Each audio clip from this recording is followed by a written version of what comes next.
நமது முத்தமிழ் முருகர் ஆலயத்தில் வரும் 23/2/2026 திங்கட்கிழமை அன்று மாசி கிருத்திகையை முன்னிட்டு உற்சவருக்கு பச்சை சாத்தி நடைபெற்று உற்சவர் உட்பிரகார உலா நடைபெற உள்ளது. பச்சை சாத்தி என்பது திருச்செந்தூர் மாசி திருவிழாவின் ஒரு முக்கிய நிகழ்வு ஆகும். பச்சை சாத்தி என்பது முருக பெருமான் காக்கும் கடவுளா விளங்கும் விஷ்ணு ரூபத்தில் காட்சி தருகிறார் என்பது ஐதீகம்.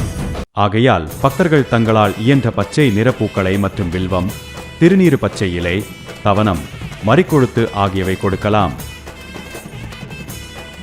அனைவரும் வருக முருகரின் அருளை பெறுக.